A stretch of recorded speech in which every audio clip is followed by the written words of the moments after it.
Simple question for today. How do you stop a plague? Hi, this is Barry Phillips. It's 2 minutes toward day one of Pinchas, whose name means dark-skinned. And we are in Bamidbar, Numbers 25, verse 10 and 11 today. And Yahweh spoke to Moshe, saying, Pinchas, son of Eleazar, son of Aaron the priest, has turned back my wrath from the children of Israel, because he was ardent with my order in their midst, so that I did not consume the children of Israel in my order or in my zealousness. A plague. Historically, we've had a few that have ravaged the earth. In modern times, it's been a lot less, perhaps. Most recently, we all know about that which was seeking to wreck the established nations on the earth. But we've gone beyond that, thankfully, and all conspiracy theories and all of the oh, but did you know stuff. Let's set that to the side for a moment. How do you stop a plague that is real? Now, if we look into the prophets, if we look into prophetic books such as the book of Daniel or the book of Revelation or other prophetic writings, the words of Yeshua, we understand that the days of plague-like ravages of the Earth's population can still take place. And we would think, well, modern science really wouldn't allow that. We would figure it out. That's not the kind of plague that we're even talking about. We're talking about a plague that starts by the hand of Yah for the purpose of judgment, and in particular on Yah's own people. As we have completed the previous Torah portion of Balak, we have read the infamous story how that it would seem by population counts and censuses that are compared, especially the tribe of Shimeon, camping near Reuven to the south, that they were especially affected. If I'm not mistaken, and my memory serves me correct, their population declined by some 22,000 men, and 24,000 died in this plague. It's plausible that they were the main ones affected here. Be that as it may, a plague was indeed running rampant through the camp of Israel because they had fallen prey to sensuality and idolatry, and they had been lured by whatever lust systems that they allowed to develop within their minds and in their beings, whether it was a lust for food or lust for women, a combination of the two. However it happened, the plague broke out, and it was going to continue to kill people until Pinchas stands up with a spear and runs into the tent after Zimri and Cosby. If you read the previous text, you understand where we're coming from. And he slays both of them. The plague stops. Yah says he acted with my zeal. Another way of saying that is he did what I wanted to be done. Another way, perhaps, is he did what I would do if I were there in human form.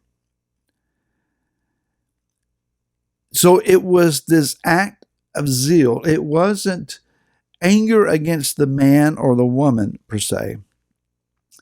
It was passion for the Most High. When you look at Pinchas and his name, let's understand that it is a two-part name. It begins with the Pei, the Hebrew letter for, it's most likened to the English letter P, but it's the Pei. It references the mouth. It's the root of the word pane, or face, or presence. And then we come to the latter part of his name, where we see the similarity of Nachash, or serpent, or image of the serpent. So his name is perhaps the presence of the image of the brass serpent. You can make that connection. Why is that even relevant here? Well, the brass or bronze serpent that was erected during the time of judgment, when serpents were biting the people of Israel for their heart conditions, their mindsets, and their grumblings. Those who looked upon the brass serpent, they were spared from the effects of the plague. So both the bronze serpent and he whose name means the image of the bronze serpent, both of them have done the same thing. They stopped a plague. That is, that they took upon themselves the act of a judge. Brass or bronze is the metal that references judgment. It is that which covers the altar of sacrifice in the courtyard. And so we see then this connection of the altar. Judgment is rendered at the altar. Judgment for our sins and so forth. The idea of being a plague breaker is, number one, you have to realize there is such a thing as this plague. That this event, however it would manifest itself among the body of Messiah, we're not even talking about the world and its systems. We know they're going to be judged. We're talking about Yah's house and Yah's people here. When judgment breaks out, and it begins at the house of Yah,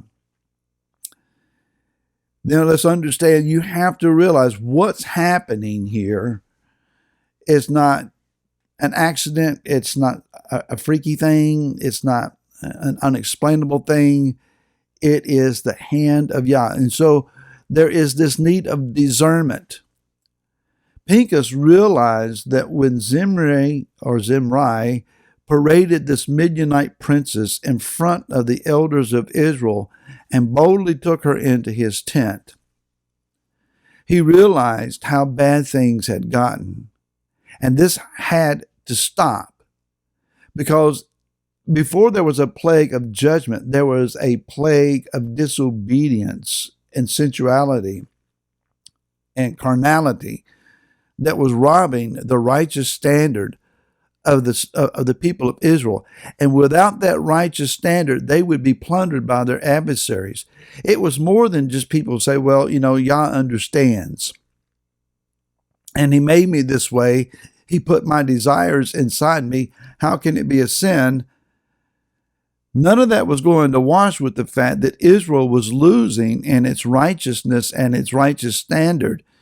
That was what was keeping them set apart from the other nations of the earth. There is indeed a plague that has broke out among Yah's people, where the being different from the world and its systems and its appearances and its mannerisms and its formulas for growth and all of those things, there has to be a stark contrast, or else there's not going to be any difference or understood change between those in the world and its systems and those that are supposed to be of the house of Yah. The only way that the house of Yah, the people of Yah, stand in last days is by a walk in integrity and in righteousness. And Yah help us all. To stop a plague, not only do you need to see that there is a plague, but you need to understand the heart of Yah concerning it. What does Yah want? If Yah is striking his house, if Yah is judging his house, then there has to be a love and a passion for his people enough to do something about it. I'm not advocating anybody to take up any means of violence whatsoever. But at the very least, prayers and intercessions and asking, Father, what do we do? How do we speak? We cannot stand on the sidelines, fold our arms and say, well, the Father will just work it out and we'll see how it turns out. That's non-action is not an option. We must become involved. We must have the zealous heart of Pinchas, Are you a brass serpent enough to stop a plague? And I hope to see you again tomorrow. Then, shalom.